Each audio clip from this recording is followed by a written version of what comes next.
ఎట్టకేలకు కేంద్రంలో లోక్సభ స్పీకర్ పదవిపై ఇప్పటివరకు కొనసాగిన సస్పెన్స్కు తెరపడింది. ఎన్డీఏ ప్రభుత్వం ఓం బిర్లానే తిరిగి స్పీకర్ పదవికి ఎంపిక చేసింది. గత లోక్సభలో కూడా స్పీకర్గా ఓం బిర్లానే వ్యవహరించారు. ఇక ప్రతిపక్ష ఇండియా కూటమి అయితే తమ తరఫున ఓం బిర్లాకు వ్యతిరేకంగా కె సురేష్ను పోటీకి నిలబెట్టింది. కాగా కీలకమైన స్పీకర్ పదవికి మొట్టమొదటిసారి ఎన్నిక జరుగుతోంది. ఇప్పటివరకు జరిగిన స్పీకర్ ఎన్నికలన్నీ ఏకాభిప్రాయంతోనే జరిగాయి. అయితే 18వ లోక్సభకు ఎన్డీఏ తరఫున ఓం బిర్లా నామినేషన్ కూడా దాఖలు చేశారు. కాంగ్రెస్ పార్టీ తరఫున కె సురేష్ కూడా స్పీకర్ పదవికి నామినేషన్ వేశారు. బుధవారం నాడు కొత్త స్పీకర్ పదవికి ఎన్నిక జరగనుంది. కొత్త స్పీకర్ కొలువు గురించి మరింత సమాచారం ఈ స్టోరీలో.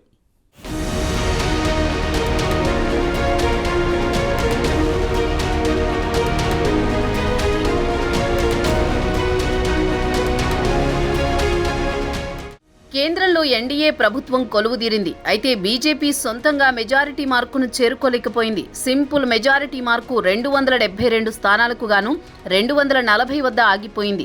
దీంతో మిత్రపక్షాలతో కలిసి ప్రభుత్వ ఏర్పాటు చేసుకోగలిగింది. అదే సమయంలో ఇండియా కూటమి మాత్రం క్రమంగా పుంజుకుంటోంది. కాంగ్రెస్ పార్టీలో కొత్త జోష్ కనిపించింది. సోమవారం నాడు ఇటు రాహుల్ గాంధీ అటు అఖిలేష్ యాదవ్లు ఇద్దరు యువ నాయకులు పార్లమెంటులో హడావుడి చేశారు. 17వ లోక్సభలో ప్రతిపక్షాల సీట్లు చాలా తక్కువగా ఉండేవి. ఈసారి సభలో ఇంచుమించు అధికార పక్షంతో సమానంగా ప్రతిపక్షాలకు సీట్లు దక్కాయి. దీంతో మోదీ అండ్ షా కోలు కాస్త డీలా పడ్డాయి.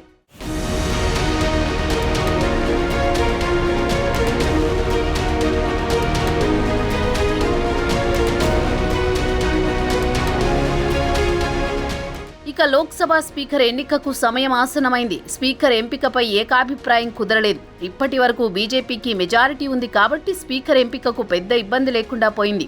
ప్రస్తుతం స్పీకర్ పదవికి కాంగ్రెస్ కూడా పోటీ పడుతోంది.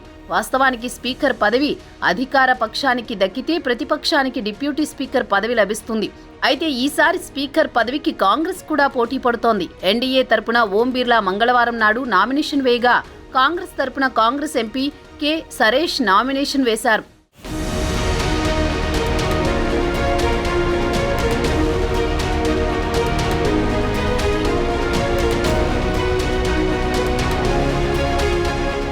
బీజేపీకి 2014 అటు తర్వాత 2019లో భారీ మెజారిటీ దక్కింది. 2014లో సుమిత్రా మహాజన్ను స్పీకర్ పోస్టుకి ఎంపిక చేసింది.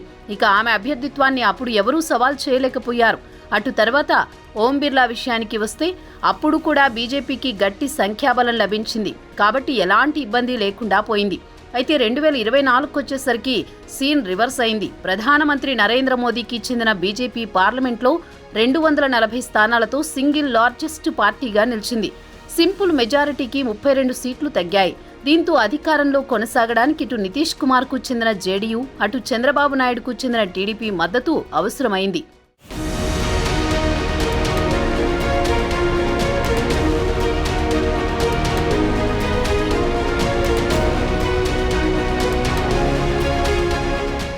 ఇక ప్రతిపక్షాల వాదన ఏమిటంటే స్పీకర్ పదవికి ఎన్డీఏ ఎంపిక చేసిన అభ్యర్థికి తాము మద్దతిస్తాం.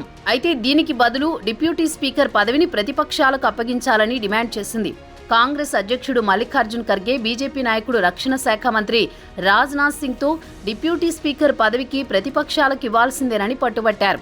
దీంతో పాటు ఖర్గే ప్రతిపక్షాలు కూడా సంప్రదాయం ప్రకారం ఏకాభిప్రాయం ప్రకారమే వెళ్దామన్నారు. మరి మోదీ షాలు డిప్యూటీ స్పీకర్ పదవి ప్రతిపక్షాలకు ఇవ్వడానికి సమ్మతించినట్లు లేదన్న టాక్ వినిపిస్తోంది. మంగళవారం ఉదయం 11:50 వరకు వేచి చూశారు. నామినేషన్కు కేవలం 10 నిమిషాలు మిగిలి ఉన్న సమయంలో ఇండియా కూటమి అభ్యర్థి నామినేషన్ ఫైల్ చేయాల్సిన పరిస్థితి ఏర్పడింది. దీంతో బుధవారం నాడు స్పీకర్ ఎన్నిక అనివార్యమైంది.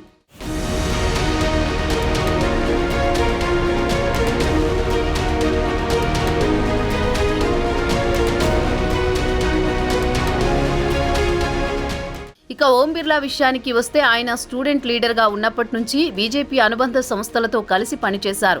ప్రస్తుతం రాజస్థాన్లోని కోటా బుందీ నియోజకవర్గం నుంచి లోక్సభకు 2వసారి ఎంపికయ్యారు. అంతకుముందు ఆయన రాజస్థాన్ అసెంబ్లీకి 3 టర్మ్లు ఎంపికయ్యారు. 2019లో బిర్లా 17వ లోక్సభకు స్పీకర్గా ఏకగ్రీవంగా ఎన్నికైనారు. రాజస్థాన్ నుంచి మొట్టమొదటిసారి ఎంపీగా గెలిచిన ఆయనను స్పీకర్గా ఎంపీగా చేయడం పట్ల అప్పట్లో అందరూ ఆశ్చర్యానికి గురయ్యారు. అటు తర్వాత ఆయన స్పీకర్గా సేవలందించి అందరి మన్ననలు పొందారు. స్పీకర్ పదవికి బిర్లాతో పాటు పోటీ పడుతున్న కె సురేష్ విషయానికొస్తే ఆయన కేరళలోని మావెల్లిక్కర నియోజకవర్గం నుంచి 8 సార్లు గెలిచారు. ప్రస్తుతం బరిలో ఇండియా కూటమి కూడా దిగడంతో ఎన్నిక అనివార్యమైంది. బుధవారం ఓటింగ్తో స్పీకర్ ఎవరో తేలిపోతుంది.